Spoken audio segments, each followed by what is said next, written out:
You are now listening to the House by the Video Store podcast.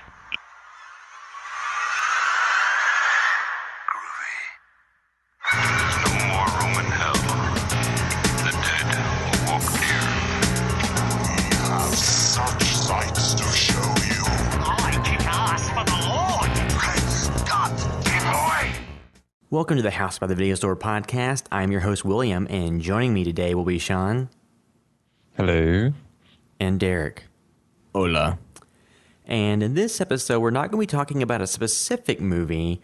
We will be talking about some comments that Quentin Tarantino has made recently, and the just breaking news, the passing of Wes Craven. We're recording this on Sunday night, August 30th, and we just got the news that Wes Craven has passed away, which is a big blow to the horror community and one of the biggest names from all of our generations of watching movies that has passed away that I can remember.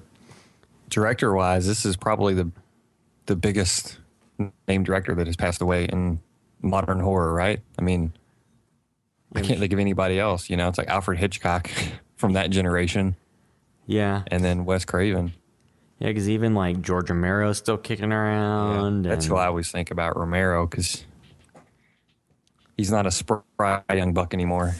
And John Carpenter's still around doing something somewhere. Yeah, his album he made recently was awesome, Lost Themes. He's going on a live tour, I think, or something like that as well. Sitting at a synth keyboard or something.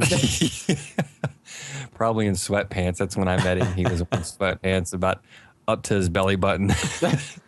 Yeah, the thing you have to love like, about you're an old dude. You have to love John Carpenter because he's like, yeah, I'll go here to this event because it pays money. Hey, at least he's honest. He is like a Snake Plissken. I don't give a shit what you think of me. You know, like, dude, like, he does not care. He was open about being a sellout for remakes. He's like, I just like playing video games now. I don't, you know. One thing too, though, show up to horror cons in sweatpants and a black T-shirt. Like, what else is he going to do? You know, like, he's not out making movies and just going to pay him like, hey, here's some money, just come and hang out. Oh, okay, take it when you get it.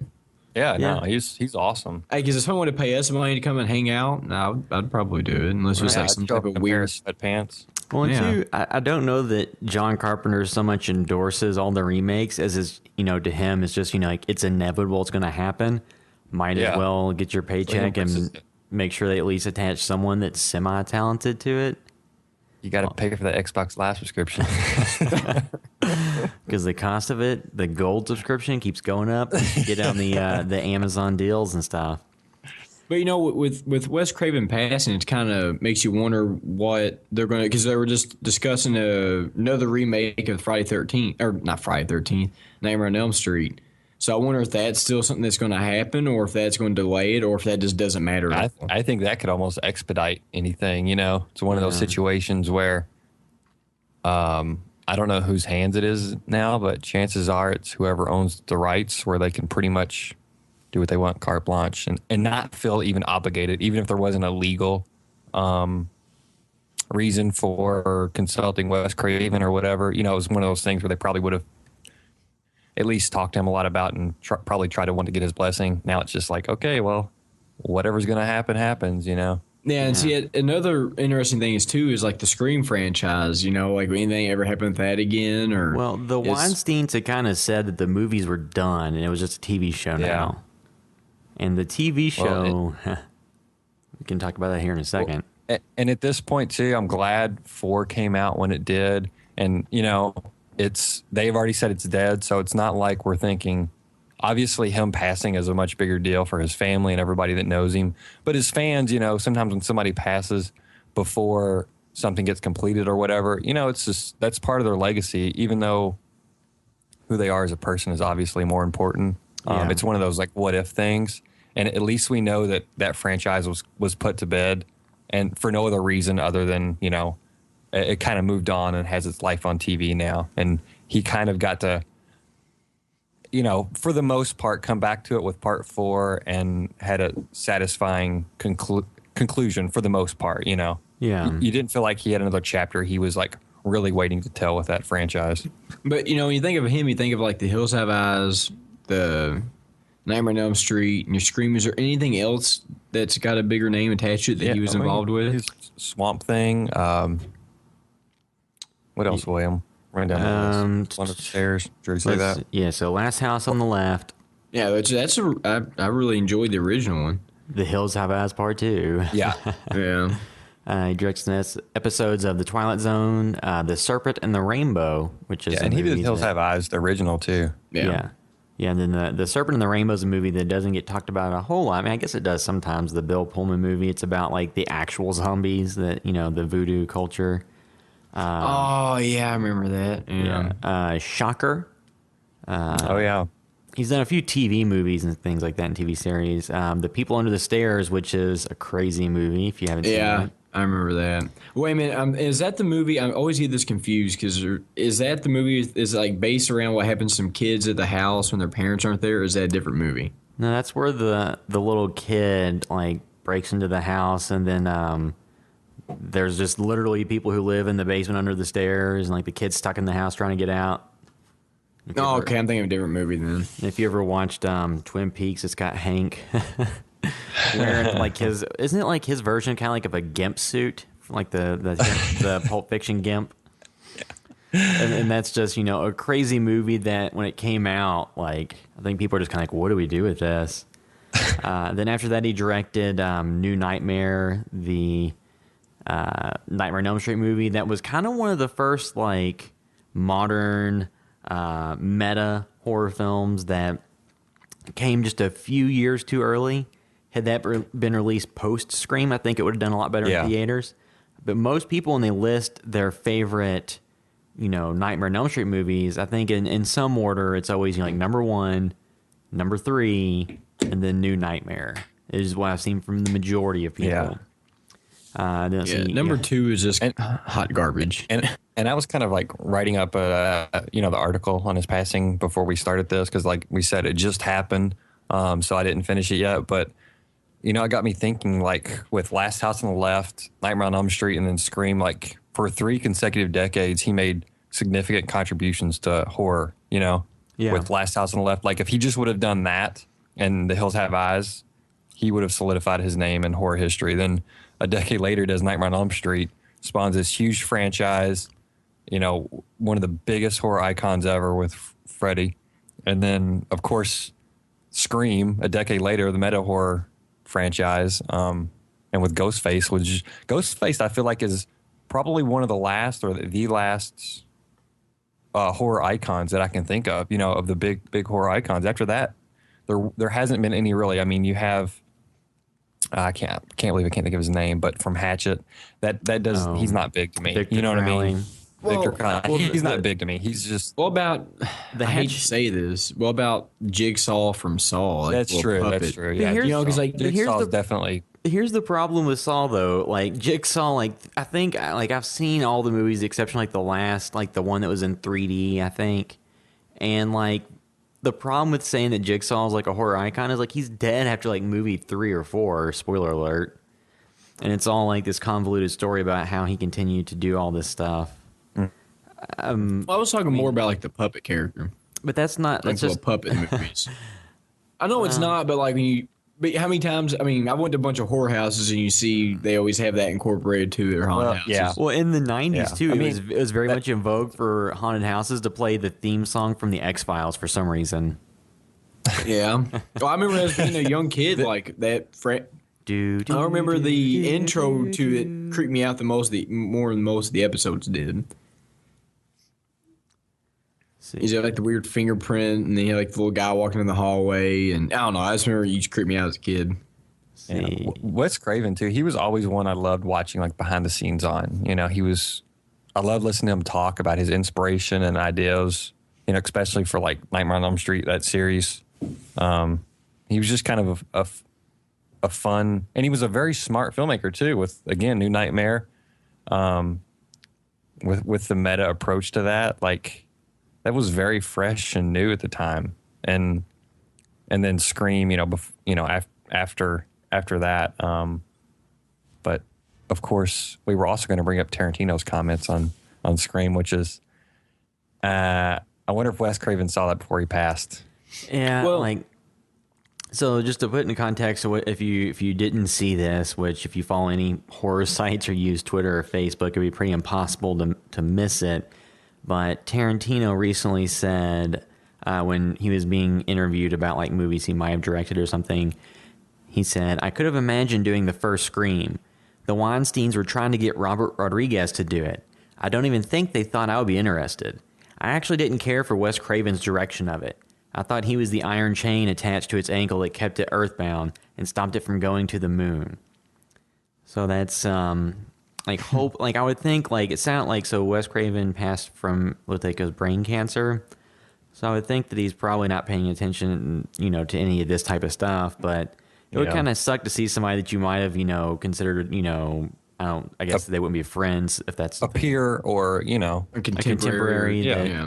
Because at that era, Tarantino was working with the Weinsteins. So they probably had some type of business relationship. But to see somebody say that, and two, it's one thing, and I've seen a number of people make this point. Like it's one thing to say, Scream 4 wasn't what it could have been or something like that. But it's another thing to say that Scream was, had an iron chain around its ankle because that movie was hugely successful critically and financially. I mean, I don't really know what else he could have done. I mean, it made, over $100 million and has generally been pretty well reviewed out of one of the best reviewed slashers in a long time. Yeah, I mean, Tarantino definitely would have had, I'm sure his approach would have been just so out of left field, and he probably would have had an awesome take on that.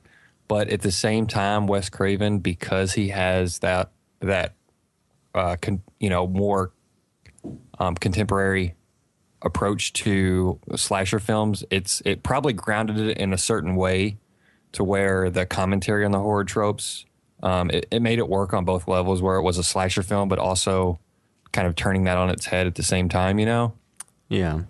So it wasn't that far out there. So it didn't alienate audiences in that way. And not that Tarantino probably wouldn't have made a massively successful one.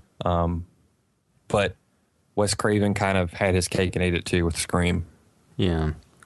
I mean, and two, like, it's slightly interesting to hear that Robert Rodriguez was being considered for Scream, because people, like to shit on his work now, but there was a long time where he was considered, like one of the top filmmakers, and he was pretty big because he came off of.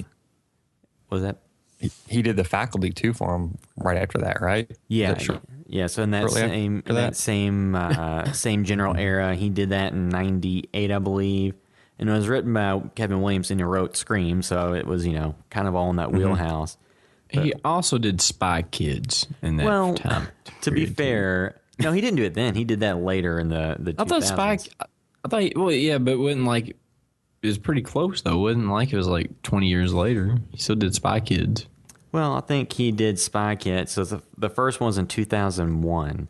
So that would have been 5 or 6 years after they were working on trying to get Scream going. But people forget, like, so Rodriguez did, El Mariachi, which is like a smaller independent film that made money and kind of made him be a name that was to, be looked out for. Then he did Desperado, which, brought him into Hollywood, and, big success. Then he also, after that, did From Dusk Till Dawn, which is a movie that a lot of people love and I think's, pretty awesome. Yeah, and you did a video on it this week too. Or that was on, coincidentally enough. Once Upon a Time in Mexico. I blanked out for a second. Sorry. Yeah, so like From Dusk Till Dawn was good. The Faculty, I think, was good. I think it's one of those movies though that was kind of hurt in the '90s by using CGI before it was really at a point they should have been using it. Some of that scenes, but that movie was pretty fun. It had some scenes in it that were kind of throwbacks to The Thing, where they all do kind of like a test to see who is the alien. And that's the scene I remember the most out of that film, because I haven't seen it since it was pretty new, rented it on VHS around the time it came out. And that's the scene I remember from that film. Yeah. I mean, and that was one of those movies too that kind of had like this Scooby-Doo feel to it, because there's all the, high schoolers kind of banding together to figure this thing out. Yeah. And that movie, when you think about the cast that had it had Jon Stewart before, he was known as a news broadcaster. I guess Daily it's Show. News Daily Show. So it had him, and it had Robert Patrick. Oh yeah. whose career has kind of gone downhill. I mean, he's on the TV version of From Dusk Till Dawn. He is That's interesting. He's no Harvey Keitel. So there's the connection there with Robert Rodriguez. But then and Elijah Wood, right? Wasn't he in that? Yeah, Elijah Wood, Josh Hartnett. Jordana Brewster. I'm not a Josh Hartnett fan. No, but that was like his time period though. It was like right around then. Like for then to about 5-6 years later is like his big.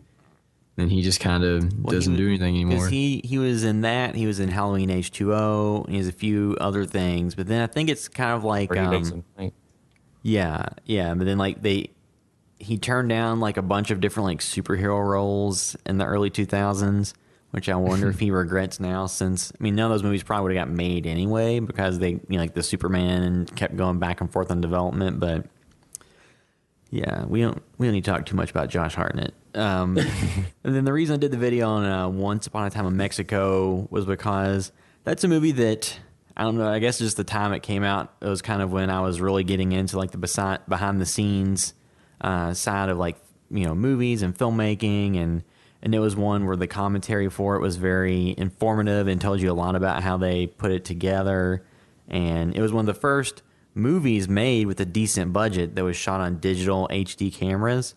So you can kind of tell when you watch it now because there's some scenes where it's like, oh, that's kind of video-y. Yeah. But what made you feel like too? Like, hey, I have, the access to these tools aren't that far to reach. There's not film cameras anymore. Yeah. And it's just an amazing film to consider that they had the cast that was in that movie, which Antonio Banderas, Salma Hayek, Johnny Depp, Mickey Rourke, Willem Dafoe, and like other people. So they had this big cast, and it was a movie that was an action film, and it was made for $29 million. And you consider that the 40-Year-Old Virgin, which had the biggest star in it at the time was Paul Rudd, and it was $40 million budget. And that was literally shot inside of like an off-duty Circuit City. And like, even though I love that movie, like Judd Apatow is not a very great visual director, or at least he wasn't then. Yeah. So there's like, I was like, where'd the budget go on this thing? I mean, so it was all the film where they did their multiple takes and ad-libbing, I'm serious. They probably burned up so much film for that. Here's the thing, but that was like at the birth of like Steve Carell's like big actual stardom. And then you had douchebag Rogan in it. I don't care much for Seth Rogen. Yeah. And, but that was really before he was big, too. It was kind of when he was more of a bottom tier. Well, that was kind of his breakout role. Yeah, it was like Steve Carell and his like breakout role because they were still at that point, I would say they were like bottom rung. And then that kind of, jump started him up. Yeah, yeah. And then Paul Rudd, he was also in Halloween 6, The Curse of Michael Myers.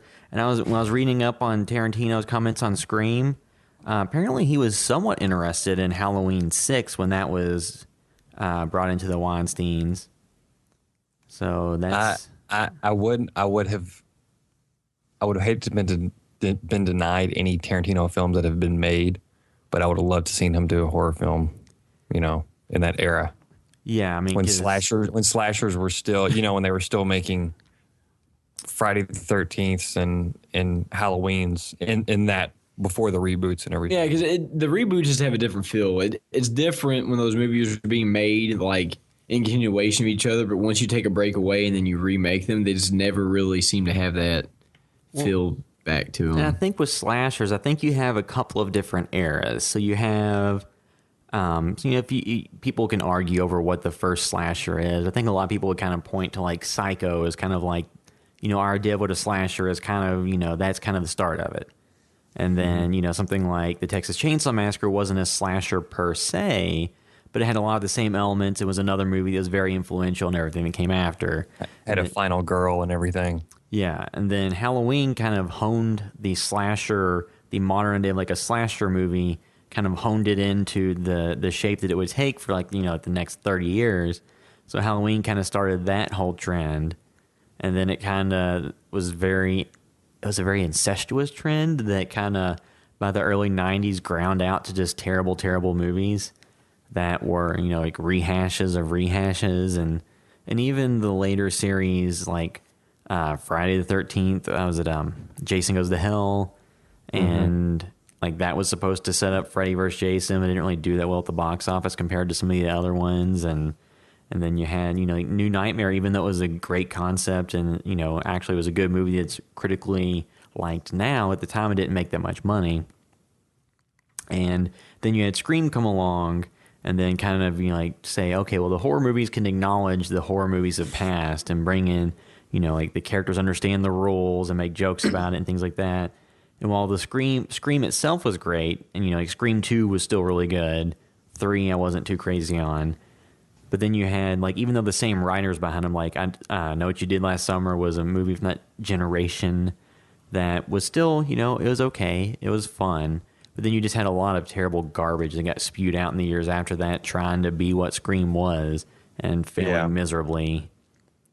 Which shows the impact Scream had, again, in the 90s generation, just a massive, for our generation, I was born in 85. The horror icons were already solidified by the time I was 6 or 7 when I was watching these films a lot. But Scream was one that came out at the time. This is a new horror franchise, and this was one that I really got excited about when that film came out, And then again, a year later, Scream 2, and then shortly after that, Scream 3. So for my generation, which I'm almost 30, that was really exciting for me to have those films kind of feel like they were like our films. Even though I didn't feel like Friday the 13th and Halloween and Nightmare on Elm Street weren't my films, but those were something that kind of existed and I discovered essentially. But Scream was something to get excited about before it even premiered. And two, when you have the movies from the prior generation, everyone goes in telling you what to feel about it or telling you what their opinions are. So even though Halloween, when I saw it as a kid, I was like, oh yeah, I really like this. It was something I kind of went into knowing that it was a big deal and people thought it was a good movie. Whereas Scream, when you watch it as a kid, and two, there's a big disconnect a lot of times between what you like when you're young and what you like when you're an adult. And a lot of a lot of horror, at least Scream, that holds up. A lot of this, but a lot of stuff from the 90s, I Know What You Did Last Summer and crap like that, that does not hold up. Well, this is a little bit different, but do you think that the availability of all the movies nowadays kind of takes away from it a little bit? Because now you can just stream anything, anywhere, anytime, for any. I think that kind of takes away from the horror movie feels, because you think about when you're younger and you used to watch the Screams, the Nightmare on Elm Street. You had to find them, the original Evil Dead's when we watched. I think you said your VHS or you found them on DVD, you really had to go look for them. Yeah. And when you did watch them, it was more of an event. Where now it's it's so easy to watch them. I think that when you watch a movie by yourself, at 2:00 on a Sunday, I don't think it gives you the same feel as watching it on a weekend night with a group of people. And too, it's not as special as thinking you have to okay, I've got to go to the store and rent this film. I hope the movie's there. If it's a movie you've been looking forward to, you're like, oh damn, they're out of it again. And then when you finally are able to rent it, or your parents would let you rent it or whatever, it was something to get excited about and kind of think about. Especially when we used to browse the horror sections at rental stores. Yeah, I think you had this list of movies I need to check that out. I need to check that out. But now it's you can burn through every movie you want to see on Netflix in a Sunday. I just think that maybe that hurts a little bit of the movies when you watch them, just because you don't get the same experience out of it. I know renting movies kind of suck sometimes because, you said, you might go there, might not have it for a long time, but just the entire process made it more of an event, made it seem a little more special, and maybe in a way made the movies more interesting or better than they really were. Because you actually kind of had to work a little bit to get a watch, whereas now it's so easy and you watch it and you're just because you have nothing to invest in it whatsoever other than sitting on your couch and streaming it. Because there's a lot of movies where the covers for them were much scarier. You imagine when like Monkey Shines, it's oh man, why is this monkey got the symbols? And you watch it, it's oh. But the cover art was awesome. But about Tarantino's comments, you think a little bit of it was him just being kind of butthurt from never getting asked to direct a horror movie? I don't think so. Well, I think it came more from were there any movies you wanted to direct or you thought about directing and didn't, or something like that? Yeah.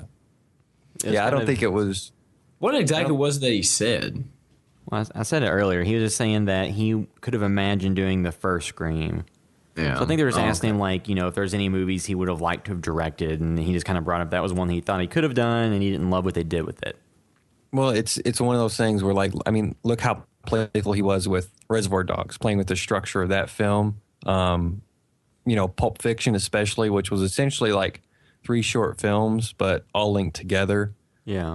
And then From Dusk Till Dawn, that twist where it's just like a crime film up until the last third of the film. Then it like turns it on its head. I mean, just all of his films, Kill Bill, the structure, the tone, everything, how playful he is and how much fun he has with genres and tropes and everything like that. I think it was a situation of he would have really turned it on its head, and it would have been even, I don't want to say less recognizable, because I'm sure he would have had plenty of slasher stuff, but look at Death Proof. Yeah. He was describing that film as, this is a slasher film where instead of a knife, he uses a car. And it was great, and I love that film, but it's not like he went around killing a lot of people with a car, so it would have been less recognizable as a traditional slasher film. And that's what I meant, where it may have not found the same success or audience, even though it may have been possibly a more interesting film. Doesn't mean people would have necessarily liked it more, or would have had the same affection for it as they did with Wes Craven's version of it. Well, just imagine if he directed it and did like out of order timeline, where it starts out showing you all the characters that die in the movie, and then going back to the story. And he had to work extra hard to build up tension and everything. Like start off showing you who the final girl is, because a big part of like the marketing for Scream was like people thought Drew Barrymore was the lead character. And then when they kind of turned that on its head, they're like, oh, because she's on the poster very prominently. I mean, so so let's see. Let's get back on track to Wes Craven. So he did, Vampire in Brooklyn was something he did. Yeah. The Eddie Murphy vampire movie. Which is a movie that I watched once or twice because one of my relatives recorded it off of HBO in like 96, and I haven't watched it since. And of course he did like the Screams, Music of the Heart, which I haven't watched. He was good friends too with Sean Cunningham, who did Friday the 13th, and they worked together, Yeah. Last House on the Left, I believe, and stuff. But because I was looking up a lot of stuff about Sean Cunningham a while back when I was reading I can't remember the book about Crystal Lake Memories, I believe. Yeah. And they were talking about a lot of the porn films I worked on before, and I think Wes Craven too worked on some of those, I believe. Stabbing them with not quite a knife. Let's see other movies. Cursed, Red Eye. That was a movie that did pretty well, and Red Eye was, and I thought that was a nice little thriller. He directed a segment in Paris, Je t'aime, which is, I remember that movie because I was forced to watch it on a date. I don't remember exactly what all happened. My Soul to Take. On the date or the movie? Both. Let's see. And then My Soul to Take. I didn't see that because I saw the reviews and it just broke my heart, and I couldn't bring myself to watch it. Did you guys see My Soul to Take? No, I never did. No, so I'd only seen bits and pieces of it, and I was just, the reviews kind of made me not, like, whenever there's like a director who I like, and they have something that comes out and it kind of gets just shit on by people who love them, then it's like, God, I really want to go see this. Yeah, But just like John Carpenter's The Ward. I never watched that. But I guess at some point I'll have to watch it just to, see all the movies he's done. And then the last movie he did after that was Scream 4. Which was a movie about legacy, so it's kind of interesting that'd be the last film he made. Mm-hmm. And I know a lot of people didn't love that film. I enjoyed it. I had fun with it in theaters. It wasn't a perfect film, but I have fun watching that movie. And at the very least, it was very playful and just like the Scream films before it, like Scream 1, it was so playful and fun. And that's, I think, what a lot of people loved about a lot of the slasher films, mainly like Nightmare on Elm Street, the later ones, and Friday the 13th, is that kind of playful tone to it where you're okay seeing people die, and it's kind of part of the experience, and you're waiting to see how this person's going to get killed, and and what the killer's going to do. And that's how Scream was. It was just a fun, playful movie, but it was also very smart. And yeah, 4 maybe not a perfect film, but it was also fun. You know, it was playful enough where even if it could have been better, I was totally fine with it. You know, it wasn't one of those things where I thought, oh, they ruined the franchise with this or anything. Well, that's a movie too so it came out in 2011. Had they made that movie in 2005 or 6, I think it could have been a lot bigger. But with the franchise, when you go from Scream 3 was 2000, when you go 11 years between series entries, then you're not going to have, in most cases, like a lot of the series fans raring to go to get back in theaters because now they have kids and families and all this stuff. And then the younger generation's like, well, I don't want to watch what my parents watched. Well, yeah, it just kind of loses its cultural relevance when you go 11 years. You know, you go more than a decade of inactivity. It's kind of like, eh. You know, these people like we're diehard about, like you said, they may not care anymore. Well, and two, you know, it's a movie where we've mentioned before, like with Friday the 13th and Halloween and all, you know, like Nightmare on Elm Street, like those movies are driven by like a singular character, like the killer. In Scream, it's more about the characters of, you know, of Sydney and Dewey and all that. And, you know, that doesn't draw in the horny teenagers on a date. They want to go see the 4th movie in a series that they haven't seen. But with the, you know, Halloween film, you can just kind of jump into any of them and not having seen the prior ones and probably, more so Friday the 13th, but I mean, Halloween always had some type of a continuing storyline, but it may or may not have been good at all. But you knew in every movie, people from the age of like at least 16 to 50 were going to die. You know? Yeah. Well, actually, I take that back. So Halloween is one that you need to have seen the previous entries. Friday the 13th, you don't necessarily. If you're just looking to see teenagers get killed, then no. If you're looking for TNA and death.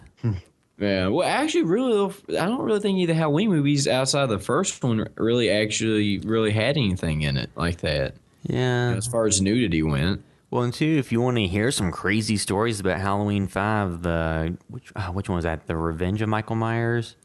I believe that's what it was, The Revenge of Michael Myers.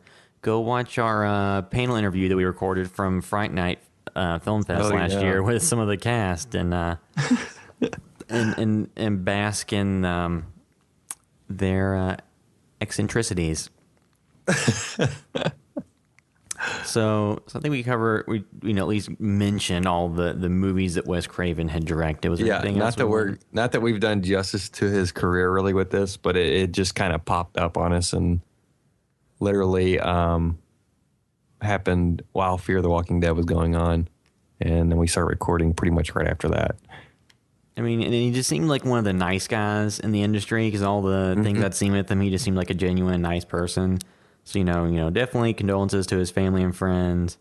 And, you know, for the horror community, he's somebody that, you know, his name carried a lot of weight. Yeah, a lot of people are heartbroken on social media, you know, Twitter, Facebook. It's just been exploding. I saw it on Instagram first, and I was like, is this legit? Because there's all these stupid hoaxes all the time. Yeah. Like I mentioned recently, I just saw one about Insane Jay from Insane Clown Posse, which turned out to be false. Oh, he didn't OD? Not that I wish anybody any ill will, but I wished it wouldn't have been Wes Craven. Hey, though, the Insane Clown Posse are the type of guys that like just listen for people to bad talk them and then go fight them, kind of like the end of Jay and Silent Bob Strike Back. So you'll probably get a visit for him. Which Wes Craven was in that. Yeah. Remember? Yeah. So, in a couple of days, and they were in Scream 3, right? You have a guy that looks Jane like Silent Bob were. You have a guy that looks like a guy from Smash Mouth knock on your door, and he's going to probably perform some type of wrestling move on you and pour Faygo all over your face. Did you see... I've seen some people joke that nobody's seen Guy Fieri, the lead singer of Smash Mouth, and his name is from ICP in the same room at the same time. Yeah. Did you hear, like, there's a month ago, somebody took a Linkin Park song and mixed it with Smash Mouth's All Star, and it actually sounded better than either song did on their own. I'm going to have to look that up. I think you need to start the podcast off with that. Somebody once told me.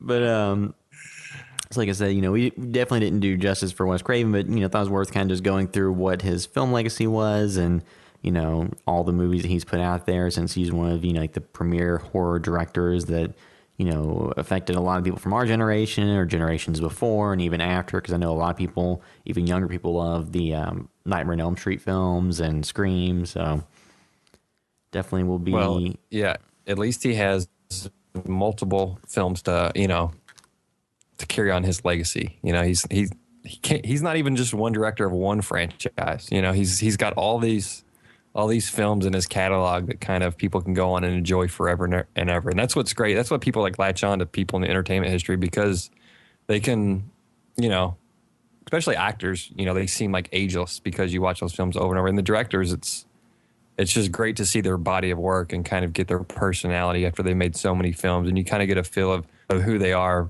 based on the projects they're kind of attracted to. And I think that's why people identify with them. They love the movie so much and they realize, hey, we share a lot in common because they made this movie and I love this movie, and that's why people are so upset when, horror icons like this pass away. Which he's been the first big horror director to pass away of, the modern horror generation, post 70s. Yeah, I mean, I'm sure there's somebody we're missing, but nobody that's like, like on a massive scale that everyone is aware of and mentions as one of the names when you come to, nothing that I can think of that's had the legacy that Wes Craven has had. Well, he's kind of like on the Mount Rushmore of horror. Yeah. Yeah. So I guess we can go into the other comment that Tarantino made about It Follows, where he said that, and too, I think some people take it a little bit out of context, because he had said that it was a movie that he really liked, but, he got mad because he really liked it, but he didn't love it. And he said that his issues with it were some of the logic in the movie, that not with any big spoilers or anything, but just like the internal logic of the way the thing that's following acts kind of varies at different points, and kind of like it starts doing things at some point that it hadn't done previously. But I would argue on any horror film that's like supernatural, you kind of have like all these rules that get made and broken and not followed. Because even like one of my favorite movies of all time, Evil Dead, there's kind of, or especially number 2, there's a little bit of logic there. It's like, okay, so Ash gets possessed and unpossessed, and then he's able to unpossess himself because he finds a necklace. And then like Professor Nobi's daughter never gets possessed anyway. So it's just like, whenever you're dealing with supernatural stuff, like there are going to be rules like that, are broken, or they just don't state the entirety of what something can do at the beginning. You just kind of, creatively use the concept throughout the movie. Well, any film with a high concept like that, it's expected that, and I'm not saying you should like just make concessions for it and just accept it, but anything with an interesting concept where the concept going in, they've got to flip it on its head at some point, or at least make enough twist with it, to where you don't have everything figured out right away as you're walking into the theaters. Not that you should just accept whatever they throw at you, but it was enough for me where I was fine with it. I kind of went along with it, even if there was some jumps in logic. It didn't bother me that much. But again, his comments, he wouldn't be talking about, he didn't bring up the Poltergeist remake. Obviously, he brought this film up because, as he said, he's like, it makes you angry because it's a movie I liked so much. I was so damn pissed that it wasn't better, because it was such a great concept and one of the most original ones in a long time. So even though he kind of ripped it, if I was a director, Robert Mitchell, right? Yeah. I would be a little bit, I guess, humbled that he at least acknowledged it, but did you see his response to Tarantino? Yeah, he just said, let's meet over drinks and talk about your notes. I got some for you too. Maybe in response to Django Unchained and, like the last 30 minutes of that movie. Yeah, and then he also said, like all of you all, I'm a Tarantino fan. My comment was meant to be humorous and not respectful. But it did come off a little bit like, Well, somebody's throwing... a little sore, but yeah. A little butt hurt. I mean, like... And two, you have to think, like, if somebody was kind of like one of the people you looked up to, in movies, and then they kind of like, it was kind of, when somebody's like, okay, I think you're doing a great job, but. Well, yeah, I kind of think too, though, like, I'm not going to completely agree with everything Tarantino said, but I think too that that movie kind of got a free pass on a lot of things because it was such an original concept and such kind of a refreshing horror movie. Yeah. But I think that a lot of the things that weren't done well in it did get kind of overlooked by the fact that it was so good. You know, like, I mean, I know that's kind of hard to say, like, No. but it's just kind of like there's a lot of stuff that I feel like if the same stuff had happened, like an example of Sinister 2, it would have got picked to death a lot more. But since it was such like a kind of like a refreshing movie and a fresh idea something I haven't really seen, I think that it got kind of a free pass on a lot of different things. Not to say it wasn't a great movie because it was, but I think that if it had just been like a bigger release, that it probably would have been picked apart a little bit more than it was. Yeah, his strength was, one, it was high concept. It had an awesome premise. And then also he did a great job just kind of building an atmosphere and a sense of dread throughout that entire film. You know, it had a great soundtrack, enjoyable actors to watch.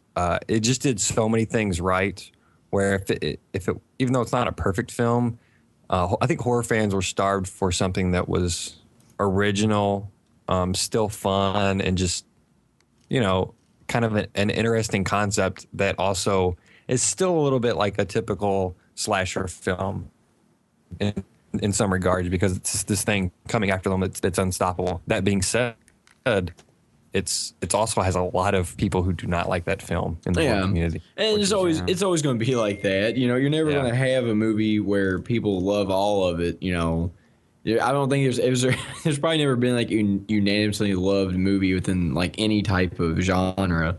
But like I just. Well, I had Halloween. Halloween. But still, though, I'm sure you can still find people that like, would, you know, that, or maybe they like the Rob Zombie version better.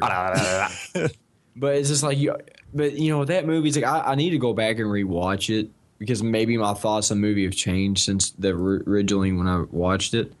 But like I said, I don't think that Tarantino's wrong or anything he said. I just think that like a lot of times movies like that, when there's such a good new fresh concept, that they probably, I feel like this movie we were probably a little easier on it than like, you know, like I said, than Poltergeist or Sinister 2 or any of the Insidious films, you know. But when you have a smaller movie with a high concept that's refreshing, people want more of that, so they're probably not going to bash it quite as much as some type of, you know, something that Blumhouse puts out, regardless of what it is, you know, because Blumhouse has the backing to continue to put out whatever. Well, and it also wasn't a found footage film, and there wasn't a lot of, you know, tired concepts and stilted acting, and you know, so it, you know, it had all the indie cred because it wasn't a sequel, wasn't a franchise film, it was an original concept.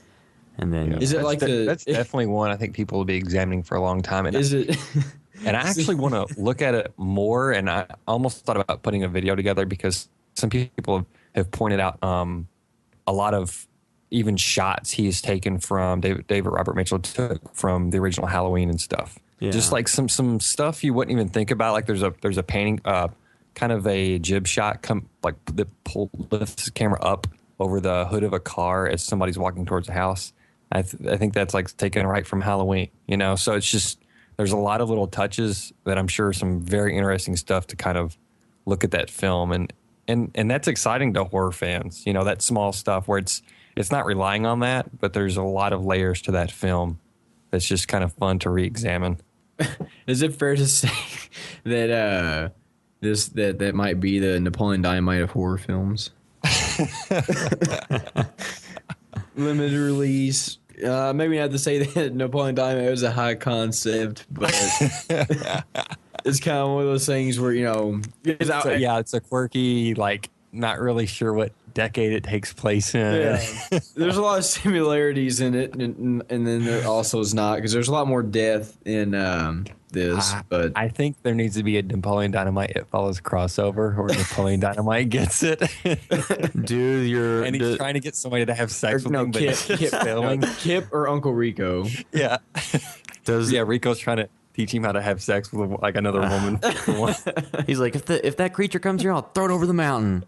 What's like? Does the creature following have big talons? I just remember, like, you know, this is just from rewatch. We watched it at the Baxter Avenue theaters, and that's also where I watched Napoleon Dynamite. But yeah, I don't know. Like I said, I was be kind of interested to see what that, if it influences anything at all. You know, see if any other movies. I'm sure there'll be like a Netflix original movie or Netflix something where it's like Porno.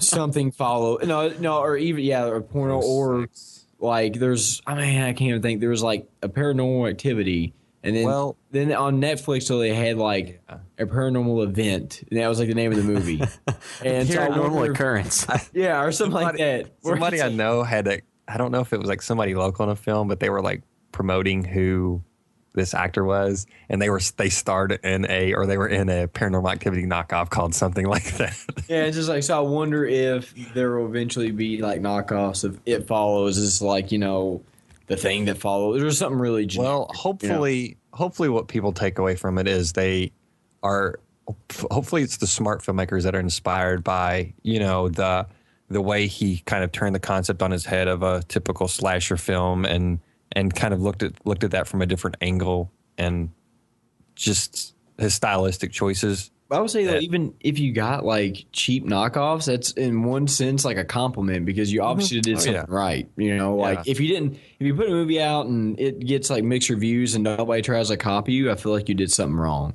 Because if you did something right, they're going to copy it to an extent just because they know they can probably make money off of it. Yeah.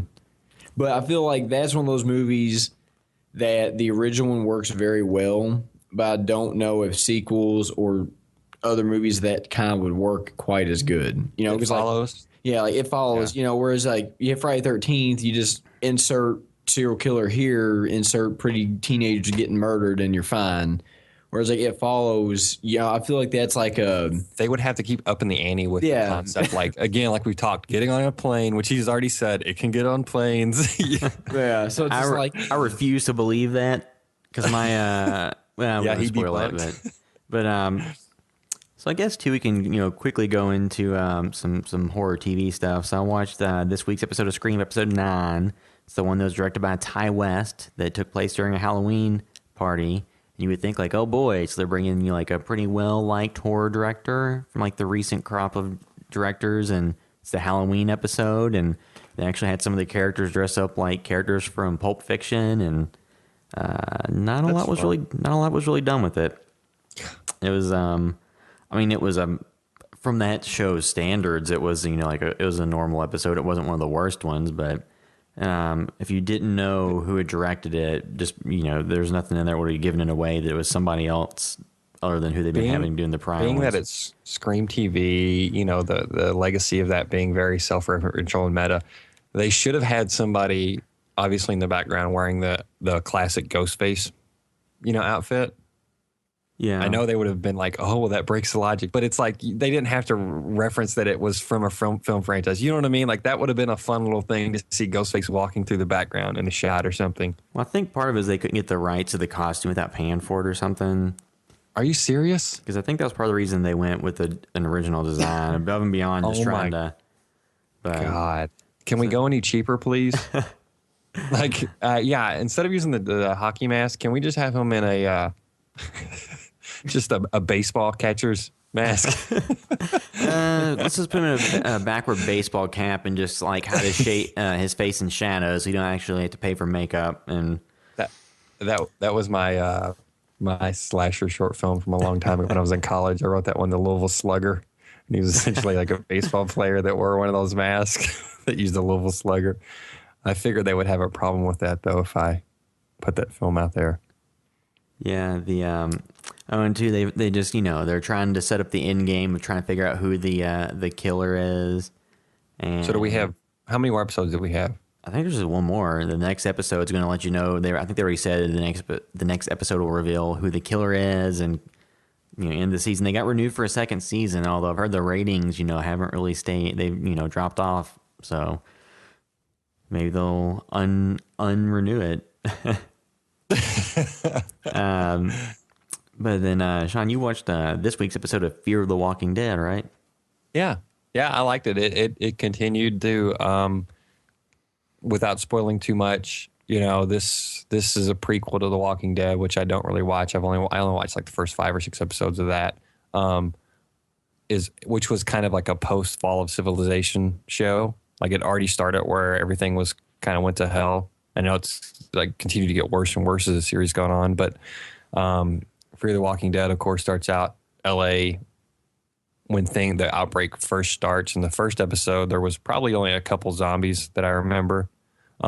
This episode, what I like about it is it's slowly showing the decline of civilization, and I don't mean that as far as like, oh, there's zombies taking over. It's people are starting to riot and, ask questions, and they're not getting the answers from officials and stuff. So it's almost showing how civilization is turning on itself, and I feel like it's so, like, I don't want to spoil too much. I just want to say, I'll say this one little thing because it's not a spoiler for any of the characters, but there's a protest because the cops have shot some random person they said it was like a homeless guy or something that was a zombie. You don't know he's a zombie, but they shot this homeless person, and they have the CDC or whatever come out, and there's a protest because they're saying, oh, the cops shot this guy. He was a homeless guy, which is very much a national conversation that's going on now with police officers. So these people are rioting, but obviously the cops probably know something is going on bigger than what the police don't, or what the modern what the population doesn't realize, Yeah. So I feel like it could maybe be making a comment on what the public sometimes sees officers doing, which sometimes may be wrong, but other times they may not see the situation officers are put in. That they don't see both sides, where the public is mad about something, which they have a right to be, but on the other side, they don't know the full story. Yeah. So it's kind of a jumping to conclusions thing. But rightfully so, they want to know information. So there's some interesting stuff in that episode, and the 30-year-old high school student is in that as well. Yeah. From the first episode. So he's continued to be a role, which I can't really get past how old that kid looks. Yeah, that's like most of these shows. I'm still enjoying it. Yeah, I'm still enjoying it. Like I said, I like the characters in it, and I like what's happened so far. And I'm really glad it's only 6 episodes, because it's turning out to be a nice little story in my eyes, like a nice little story arc, and I can see where it's heading. But at the same time, it's nothing like predictable because, I obviously just shit's hitting the fan, so you can't really guess where people are going to end up at the end of the episode, and it's been interesting the whole time to me. I know some people said the first episode was a little slow. It didn't really feel that way to me, and this one may be more satisfying for people. I don't know. I enjoyed this one as well. Well, it'll probably get huge ratings once again. Yeah. Kind of unrelated, we went to we're in Louisville, Kentucky, if you're not aware, and this weekend they had the zombie walk, or the zombie attack, which is like a longer event. And there's like an actual like zombie walk of people walking as zombies. And we were there, got some video for the site. Then we walked around, and Corey interviewed some people, and just asked them what their favorite zombie movie was. And you'd be surprised how many people answered The Walking Dead. And it's like, well, we did say movie. Well, I guess since that's the most relevant zombie cultural thing, I guess that makes sense. But it's just like, you ask most people at a zombie walk what their favorite zombie film was, and most of them be like, Walking Dead. Or another popular response is, I don't really like zombie movies. Yeah, it's but you're at the zombie walk dressed like zombies. Like, oh, I like. It's just a huge cultural. It's like it's a fun thing where people they don't care about knowing about it. They just like zombies, which is fine. What's your favorite zombie movie? Yeah. Plants versus Zombies. It's like that's a game on your. We did see a Plants versus Zombie there. I would. Yeah. That game's actually pretty fun. So to me, that would have been an acceptable answer. Yeah. And then what was the other response? Some guy said Romero's, right? Yeah, we got some Romero's. We get some of the. I think actually my favorite was Corey asked a group of like younger people, and I think one girl kind of froze up and could give us a good answer, and her little sister was like, "I like Freddy versus Jason," and he's like, "Well, that's not really a zombie movie." She's like, "But they're both dead," and it's like, "Well, I mean, you have a point." A reanimated person that looks like death. Then there was somebody. I think there was like 28 Days Later, which we heard a lot of that. Yeah. Somebody Just said those are infected. No, wrong answer. but we should have that video up sometime soon. We have coverage. But you already have one video up. Yeah, so we have just the general coverage of the event. So if you want to see what it looks like, you can go see. It's supposedly the world's largest zombie walk event. So you can go check that out. I think we're getting. We had a zombie filled weekend. At least I did. I used to love zombie films, and I love Romero's. I'm not saying I don't like them anymore, but most of the modern stuff, like The Walking Dead, I just haven't been into. Fear the Walking Dead, I'm liking, but so we had the zombie walk, then we saw Shaun of the Dead at Baxter. That was Midnights at the Baxter, which was awesome. And then I watched Fear the Walking Dead. I'm like, damn, I'm watching a lot of zombie shit lately. Like I was surprised that I didn't hear any Shaun of the Dead when we were asking people. Yeah, because there were a couple people in the theater dressed up like Shaun, I think. Yeah, like if you were to ask me like what's your favorite zombie movie, it's like, okay, so there's a few categories here. Like, what do I think is the best and the most influential? Then it's probably like Night or Dawn of Living Dead. Mm-hmm. But if you said like which one, if you're going to sit down and watch it, which one is it? And it's probably Shaun of the Dead. Is that Shaun of the Dead for you? Yeah. Probably me too, actually. I if I can rewatch again and again because Dawn is pretty long. Love that film, but that's kind of a long film. I love Day. I love Night. When I first saw that was just huge for me. Like outside the original Romero run, the only zombie movie I truly enjoyed from beginning to end was Shaun of the Dead. Because a lot of the newer stuff, like the remake of Dawn of the Dead, I like it. I don't love it. Like, am I going to choose to go watch it on my own without any reason? Probably not. But like the remake of what? A remake of Dawn of the Dead. Oh, I really like the remake of Night of the Living Dead. Have you all seen that? I haven't seen the remake, no. We should do that one day. That one's really good. That was directed by Tom Savini. I like Return of the Living Dead pretty well too. That's not one I would choose above any of the Romeros or even the remake of Night of the Living Dead or Shaun of the Dead. But that one was all right too. That was pretty fun. One too, if you're looking for some lesser known zombie movies to watch, you can go to the site because Corey did top 5 underrated American and foreign zombie film video list.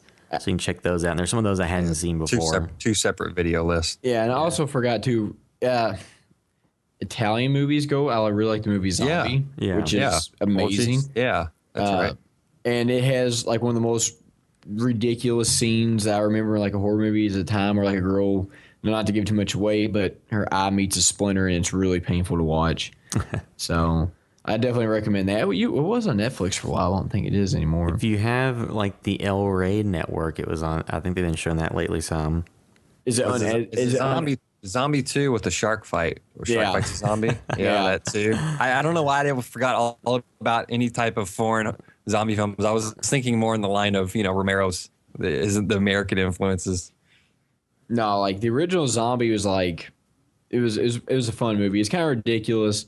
I think like a lady gets killed while she's topless and splinter eyes, and there's just a bunch of ridiculous shit in it.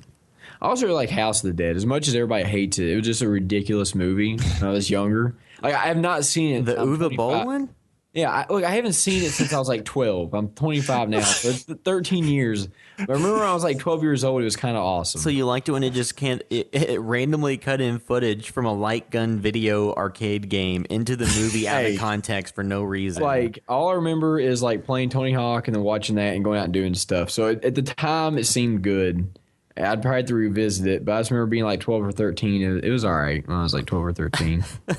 Lots happened since then, so maybe I won't like it anymore. But it is a movie. You have to give it that. It's kind of up there with like Viva Pinata Island or whatever it's called.